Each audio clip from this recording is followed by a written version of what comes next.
নমস্কার, গল্প স্বল্প বাই মৌসুমীর চ্যানেলে আপনাদের স্বাগতম। আজকে আমরা এই ভিডিওর মাধ্যমে জানব ছটতিলা একাদশীর ব্রত মাহাত্ম্য, কবে এই একাদশী পড়ছে, এই একাদশীর পালনের সঠিক সময়। চলুন তাহলে শুরু করা যাক আজকের এই ভিডিও। মাঘ মাসের কৃষ্ণপক্ষের ছটতিলা একাদশীর মাহাত্ম্য ভবিষ্যোত্তর পুরাণে বর্ণিত আছে। যুধিষ্ঠির মহারাজ বললেন, হে জগন্নাথ, মাঘ মাসের কৃষ্ণপক্ষের একাদশীর তিথির নাম কি, বিধি বা কি, এবং তার কি ফল সবিস্তারে বর্ণনা করুন। তদুত্তরে ভগবান বললেন, হে রাজন, এই একাদশী ছটতিলা নামে জগতে বিদিত। একসময় দালভ্য ঋষি মুনিশ্রেষ্ঠ পুলস্তকে জিজ্ঞাসা করেন, মর্তলোকে মানুষেরা ব্রহ্ম হত্যা, গো হত্যা, অন্যের সম্পদ হরণ আদি পাপ কর্ম দ্বারা নরকে গমন করে, যাতে তারা নরক গতি থেকে রক্ষা পায়, তা যথাযথভাবে আমাকে উপদেশ করুন। অনায়াসে সাধন করা যায় এমন কোনো কাজের মাধ্যমে যদি তাদের এই পাপ থেকে উদ্ধারের কোনো উপায় থাকে তবে তা বলুন। ঋষি পুলস্ত বললেন, হে মহাভাগ, তুমি একটি গোপনীয় উত্তম বিষয়ে প্রশ্ন করেছ। মাঘ মাসে শুচি, জিতেন্দ্রিয়, কাম, ক্রোধ আদি শূন্য হয়ে স্নানের পর সর্বদেবেশ্বর শ্রীকৃষ্ণের পূজা করবে। পুজোতে কোনো বিঘ্ন ঘটলে কৃষ্ণ নাম স্মরণ করবে। রাত্রিরেতে অর্চনান্তে হোম করবে। তারপর চন্দন, অগুরু, কর্পূর ও শর্করা প্রভৃতি দ্বারা নৈবেদ্য প্রস্তুত করে ভগবানকে নিবেদন করবে। কুষ্মাণ্ড, নারকেল অথবা 100 গুবাক দিয়ে অর্ঘ্য প্রদান করবে শ্রীকৃষ্ণকে। ব্রাহ্মণকে জলপূর্ণ কলস, ছত্র, বস্ত্র, পাদুকা, গাভী ও তিল পাত্র দান করবে। স্নান দানাদি কার্যে কালো তিল অত্যন্ত শুভ। হে দ্বিজোত্তম, ওই প্রদত্ত তিল থেকে পুনরায় যে তিল উৎপন্ন হয় তত বছর ধরে দানকারী স্বর্গলোকে বাস করে। তিল দ্বারা স্নান, তিল শরীরে ধারণ, তিল জলে মিশিয়ে তা দিয়ে তর্পণ, তিল ভোজন এবং তিল দান, এই 6 প্রকারের বিধানে সর্বপাপ বিনষ্ট হয়ে থাকে। এই জন্য এই একাদশীর নাম ছটতিলা। হে যুধিষ্ঠির, একসময় নারদও এই ছটতিলা একাদশীর ফল ও ইতিহাস সম্পর্কে জানতে চাইলে যে কাহিনী আমি বলেছিলাম তা এখন তোমার কাছে বর্ণনা করছি। পুরাকালে মর্তলোকে এক ব্রাহ্মণী বাস করত।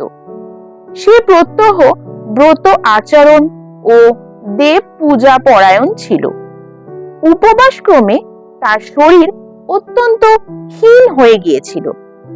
সেই মহাসতী ব্রাহ্মণী অন্যের কাছ থেকে দ্রব্যাদি গ্রহণ করে দেবতা, ব্রাহ্মণ, কুমারীদের ভক্তি ভরে দান করত, কিন্তু কখনো ভিক্ষুককে ভিক্ষা দান ও ব্রাহ্মণকে অন্ন দান করেননি।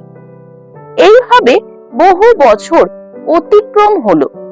আমি চিন্তা করলাম, কষ্টসাধ্য বিভিন্ন ব্রত করার ফলে এই ব্রাহ্মণের শরীরটি শুকিয়ে যাচ্ছে।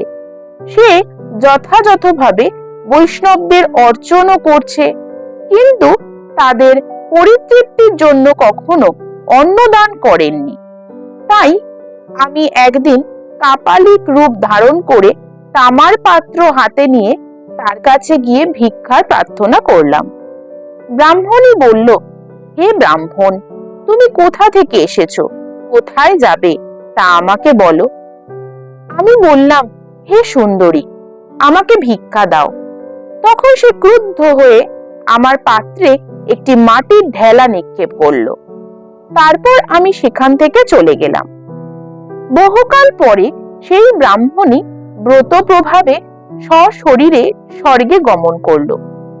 মাটির ঢেলা দানের ফলে একটি মনোরম গৃহ সে প্রাপ্ত হলো। কিন্তু হে নারদ, সেখানে কোনো ধান ও চাল কিছুই ছিল না।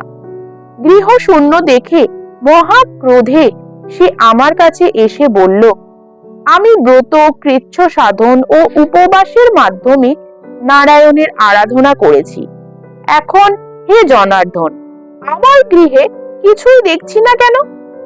হে নারদ, তখন আমি তাকে বললাম, তুমি নিজ গৃহে দরজা বন্ধ করে বসে থাকো।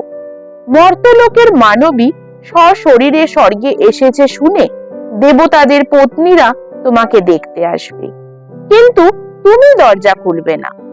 তুমি তাদের কাছে ষটতিলা ব্রতের পুণ্য ফল প্রার্থনা করবে। যদি তারা সেই ফল প্রদানে রাজি হয় তবেই দরজা খুলবে। এরপর দেব পত্নীরা সেখানে এসে তার দর্শন প্রার্থনা করল। ষটতিলা ব্রতের ফল পেলেই কেবল সেই মানবী দর্শন দেবেন জেনে তাদের মধ্যে এক দেবপত্নী তার ষটতিলা ব্রতজনিত পুণ্য ফল তাকে প্রদান করল। তখন সেই ব্রাহ্মণী দিব্য কান্তি বিশিষ্টা হলো এবং তার গৃহে ধন ধান্যে ভরে গেল। দ্বার উদ্ঘাটন করলে দেব পত্নীরা তাকে দর্শন করে বিস্মিত হলেন। হে নারদ, অতিরিক্ত বিষয় বাসনা করা উচিত নয়। বিত্ত শাস্ত্রও অকর্তব্য। নিজ সাধ্য মতো তিল, বস্ত্র ও অন্ন দান করবে। ষটতিলা ব্রতের প্রভাবে দারিদ্রতা, শারীরিক কষ্ট, দুর্ভাগ্য প্রভৃতি বিনষ্ট হয়। এই বিধি অনুসারে তিল দান করলে মানুষ অনায়াসে সমস্ত পাপ থেকে মুক্ত হয়। ইতি ষটতিলা ব্রত মাহাত্ম্য সমাপ্ত। 2025 সালে 25শে জানুয়ারি শনিবার এই ষটতিলা একাদশী পালন করতে হবে। ষটতিলা একাদশীর পালনের সঠিক সময় পরবর্তী দিন অর্থাৎ 26শে জানুয়ারি 2025 রবিবার। পশ্চিমবঙ্গে এই পালনের সময় সকাল 6:25 থেকে সকাল 9:58 মধ্যে এবং বাংলাদেশে এই একাদশী পালনের সঠিক সময় সকাল 6:49 থেকে সকাল 10:14 মধ্যে। নমস্কার। ব্রত মাহাত্ম্যটি ভালো লাগলে অবশ্যই একটি লাইক, কমেন্ট এবং শেয়ার করে দেবেন। এখনো যদি আমার চ্যানেলটি সাবস্ক্রাইব না করা হয়ে থাকে, এই ধরনের বিভিন্ন উপবাসের ব্রত মাহাত্ম্য, বিভিন্ন পঞ্জিকা, পাঁজি, ক্যালেন্ডার বিষয়ে জানতে অবশ্যই চ্যানেলটি একটু সাবস্ক্রাইব করে রাখবেন। খুব শীঘ্রই দেখা হবে নতুন কোনো ভিডিও নিয়ে। এতক্ষণ সঙ্গে থাকার জন্য অসংখ্য ধন্যবাদ। নমস্কার।